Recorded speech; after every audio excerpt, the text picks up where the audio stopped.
James Clapper was on the team that created, that manufactured intelligence assessment that led to the Iraq war, about the Iraq WMDs. He writes about it in his book, saying that he and his team of intelligence analysts created something that was not there. When you look at his actions then, and you look at his actions in 2016 as Obama's director of national intelligence, you see someone who has no problem whatsoever politicizing and manufacturing and weaponizing intelligence for a political outcome. I mean, that generation of intelligence leaders, whether it be Clapper or Mike Morell, who instigated the Dirty 51 letter saying that Hunter Biden's laptop was Russian disinformation, John Brennan, all of them are of the same ilk. They were all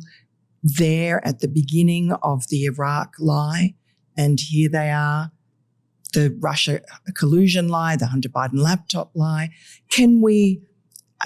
What will happen to them? Because I can't imagine, they got away with it with Iraq. If they get away with it with Russia, the Russia hoax, what's ever going to stop it? Accountability. And does that mean jail? Accountability has to take place. Is that jail? We've referred all of the documents we have found. We will continue to refer them to the Department of Justice for a criminal referral. Attorney General Pam Bondi has created a strike force team in order to look at, which is serious. Strike force team. It is a serious thing that really draws into focus one team of her attorneys that's focused singularly on this issue, which is critical. Accountability to those who are culpable for this, are responsible for this. But also it's, they are the most well-known individuals. But when you talk about how do we change this, we have to recognize that both of them, John Brennan and James Clapper, as leaders in the intelligence community, they have their own disciples. They have a lot of their own people that they brought in with them, or that they, mentored in a mirroring of their own image. And many of those people still exist within the intelligence community now. So these documents that we're finding, we are uncovering names of people who were involved with this Russia hoax, this manufactured intelligence document, and people finding people whose names would otherwise never be known publicly. And fundamentally, we are working towards making change, institutional change. And this is a major area of focus for me, institutional change that will undo the infrastructure that people like John Brennan and James Clapper built that allowed these bad actors to thrive and to be promoted into very, very powerful positions within the intelligence community, while others, like the whistleblowers that I issued a release about today with his accounts and his documents, saying that he was forced. He was told, basically, if you don't agree with this assessment, that he said, I don't agree with it because it's not credible. And he was told by one of James Clapper's, that Putin was aspiring to help Trump in the election. He said, well, the intelligence doesn't show that. So I don't agree. And he was told by his superior, who was one of James Clapper's people, basically that if you want to get promoted, you have to agree. You have to agree to this. And, kudos to him. He's a courageous and great American who took his job seriously, as every intelligence professional should. And he refused. He attempted to blow the whistle many times with many different entities, the Intelligence Community Inspector General. Really? He was blown off for years. Wow. He went on to call his state attorney general. He called his state U.S. Senator, Warner, who served on the intelligence community. He couldn't even get an email address to be able to send the documentation materials to. He tried to reach out to the special counsel Durham's office because he was told, hey, the only way you can do this is if you call the DOJ yourself. He tried that.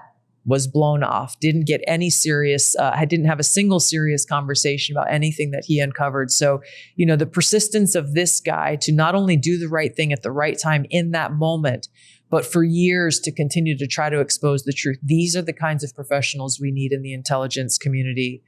And those who spent a whole lot of time trying to cover it up are those who need to be held accountable and have no place within an intelligence community whose sole focus must be our work is rooted in the Constitution and our mission is to keep the American people safe and deliver unbiased, non-politicized, truth, relevant, timely intelligence, truth to the decision makers in this country. Intelligence community professionals are not policymakers.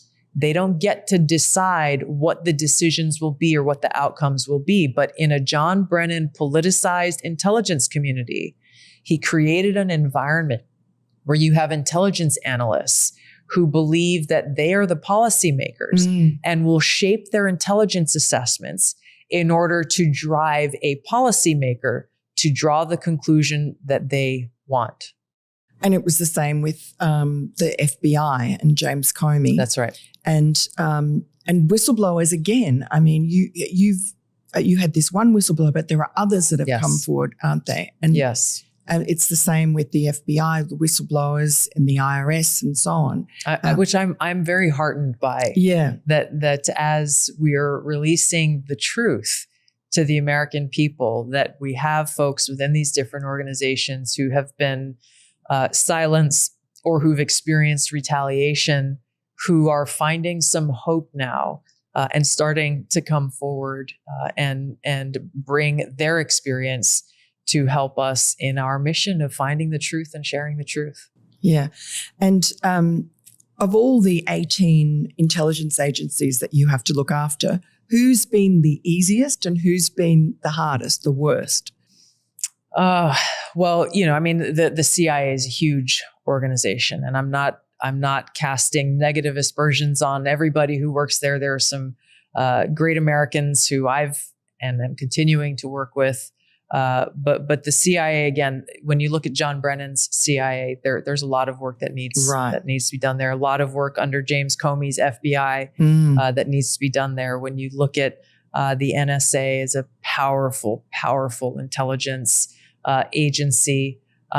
So when you look at just by measure, these are the three big ones. And there's a lot of opportunity and necessity for change and reform so that they are fulfilling their core mission, our core mission within the intelligence community. When you look at the 18, a lot of the other elements are significantly smaller. Yeah.